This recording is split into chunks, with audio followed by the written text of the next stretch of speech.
Richard Shearman will be the second Chautauqua County resident inducted into the Chautauqua Sports Hall of Fame who has won an Olympic gold medal.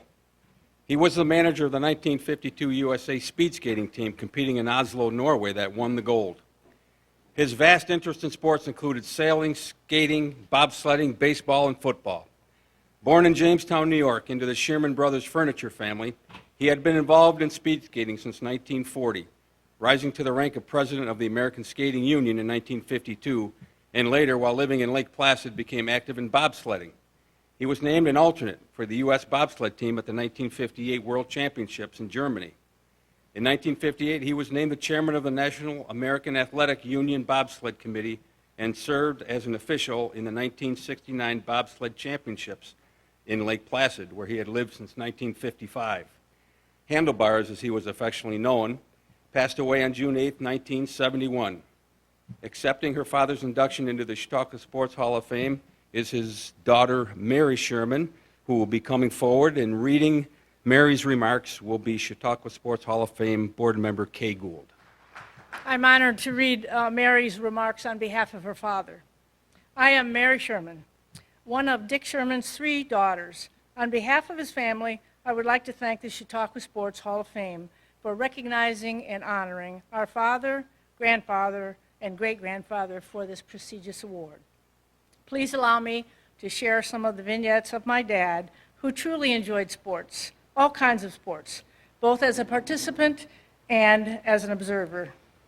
My father's nickname was Handlebars because of his luxurious handlebar mustache that he wore for most of his life. Due to the involvement with the U.S. speed skating team, he was known worldwide, and his mustache was his recognizable trademark. One time in London, a sports writer addressed an envelope with a drawing of a handlebar mustache and the words Jamestown, New York, USA, and the letter got to him.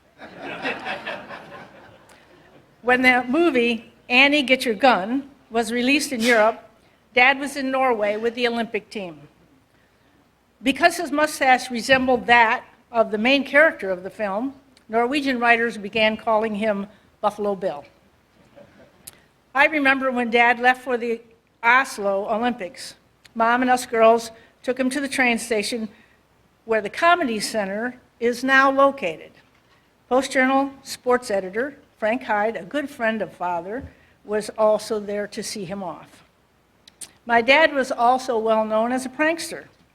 One night at the Jamestown Falcons game at Municipal Stadium during World War II, the Civil Defense air raid siren sounded, signaling a test.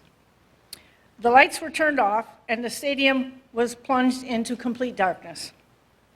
When the all-clear whistle blew, the lights came back on, and the game was ordered to resume by the umpires. But the middle infielders of the Falcons noticed a problem. There was no second base. The umpires, managers, and groundskeepers huddled to come up with a solution for the missing base. Just then, a man with a handlebar mustache stood up in his box seat, held a square white bag over his head, and yelled, "Is this what you're looking for?" During the period of darkness, Dad had snuck away from his seat, went down to the field, swiped the base, and returned to his seat undetected. The crowd roared with laughter as the bag was returned to its rightful place. When I was young, I don't think my father was ever home on Memorial Day. He was at the Indy 500 and somehow always finagled a pit pass from one of his many friends at the Speedway. In the fall, he would be gone again, this time at the World Series, whenever it was being played. He would call every night to tell us about the day's game and always brought home an autographed baseball for us girls.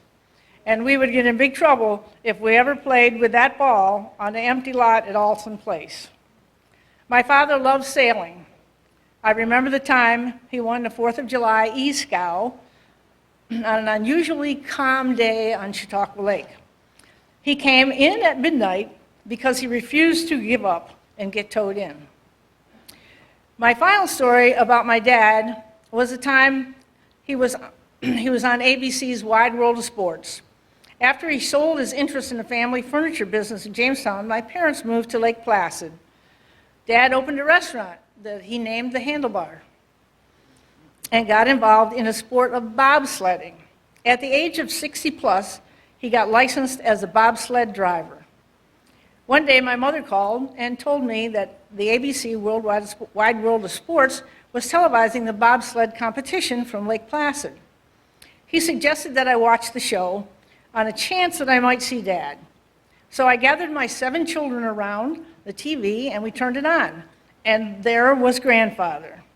The announcers were saying Dick Shearman was the oldest driver to ever even get a bobsled license while showing Dad and his brakeman getting ready to start the run in the 2-man event.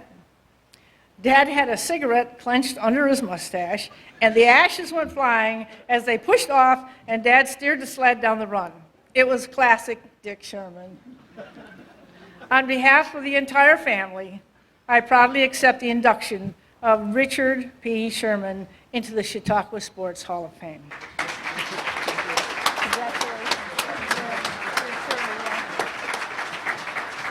Funny. Good stuff, Mary. Good stuff.